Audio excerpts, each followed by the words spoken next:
Back pain இருக்கவங்க தரையில படுத்தா நல்லதா இல்ல பெட்ல படுத்தா நல்லதா நமக்குள்ள ஒரு கன்ஃபியூஷன் இருக்கும். தரையில படுத்தா என்னென்ன நல்லது என்னென்ன கெட்டதுன்றத சொல்லிடுறேன். அதே மாதிரி பெட்ல படுத்தோம்னா என்ன நல்லது என்ன கெட்டது அப்படின்றதையும் சொல்லிடுறேன். அதை வச்சு நீங்களே டிசைட் பண்ணிக்கோங்க. உங்க பெயினுக்கு தரையில படுக்க போறீங்களா இல்ல வந்து பெட்ல படுக்க போறீங்களான்றது.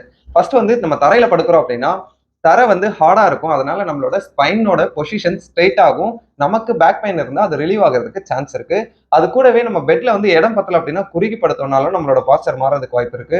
அதே மாதிரி சாஃப்ட் மேட்ரஸ் யூஸ் பண்ணனாலும் உள்ள போயிடுவோம். ஸோ அப்பவும் நம்மளோட ஸ்பைனோட பாஸ்டர் மாறுறதுக்கு வாய்ப்பு இருக்கு. அந்த டைம்ல நம்ம ஸ்பைன் வந்து வளைஞ்சுதான் இருக்கும். அந்த வளைவுகள் மாறும்போது நமக்கு வலி அதிகமாக வாய்ப்பு இருக்கு. அதெல்லாம் நம்ம தரையில படுத்தோம் அப்படின்னா நடக்க சான்சஸ் குறைஞ்சிரும்.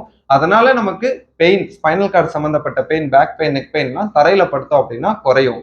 அது கூடவே தரையில படுக்கிறோம் அப்படின்னா என்னென்ன பிரச்சனை வரும் அப்படின்னு பார்த்தோம்னா, தரையில வயசானவங்களால அவ்வளவு ஈஸியா படுத்து திரும்ப எழுந்திருக்க முடியாது. அவங்க படுத்து எழுந்திருக்க ட்ரை பண்ணும்போதே அவங்களுக்கு வலி வர்றதுக்கும் வாய்ப்புகள் அதிகம்.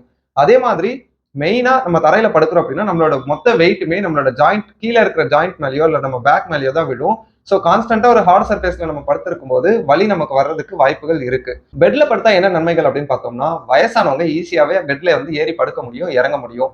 அது கூடவே நம்ம ஹார்ட் மேட்ரஸ் யூஸ் பண்ணோம் அப்படின்னா நம்ம படுத்தா உள்ள போக மாட்டோம். நம்மளோட பாஸ்டர் பக்காவா மெயின்டைன் ஆகும். நம்ம உடல் வலி இல்லாம நிம்மதியா தூங்கலாம். பெட்ல படுத்தா என்னென்ன பிரச்சனைகள் வரும் அப்படின்னு பார்த்தோம்னா, அதேதான் சாஃப்ட் மேட்ரஸ் யூஸ் பண்ணோம்னா நம்ம உள்ள ரொம்ப அமுங்கும் போது நம்மளோட பாஸ்டர் மாறுறதுக்கு வாய்ப்பு இருக்கு. அந்த நேரத்துல நமக்கு கழுத்து வலி, முதுகு வலி எல்லாம் வர்றதுக்கு வாய்ப்பு இருக்கு.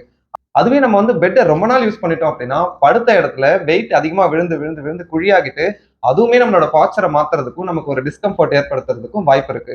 அதை தாண்டி நம்ம பெட் வந்து பழசுல இருந்து புது பெட் மாத்தும் போது அது நமக்கு சூட் ஆகலைனாலும் கம்ஃபர்ட் இல்லைனாலும் நமக்கு உடல் வலி வர்றதுக்கு வாய்ப்பு இருக்கு.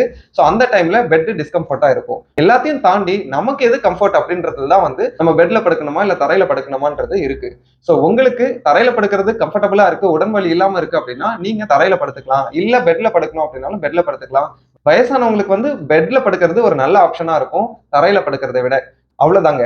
சோ தரையில படுத்தா என்னென்ன பிரச்சனைகள் வரும், என்னென்ன நன்மைகள் வரும்னு சொல்லிட்டேன். பெட்ல படுத்தா என்னென்ன பிரச்சனைகள் வரும், நன்மைகள் வரும்னு சொல்லிட்டேன். இதுல வந்து ஒவ்வொருத்தருக்குமே அவங்க உடம்புக்கு எது கம்ஃபர்டபுளா இருக்கும் அப்படின்றத டிசைட் பண்றது முக்கியம். சோ இதுல நன்மைகள் தீன்மைகள் நான் சொல்லிட்டேன். உங்களுக்கு எது கம்ஃபர்டபுளா இருக்குன்னு டிசைட் பண்ணிக்கோங்க. தேங்க்யூ.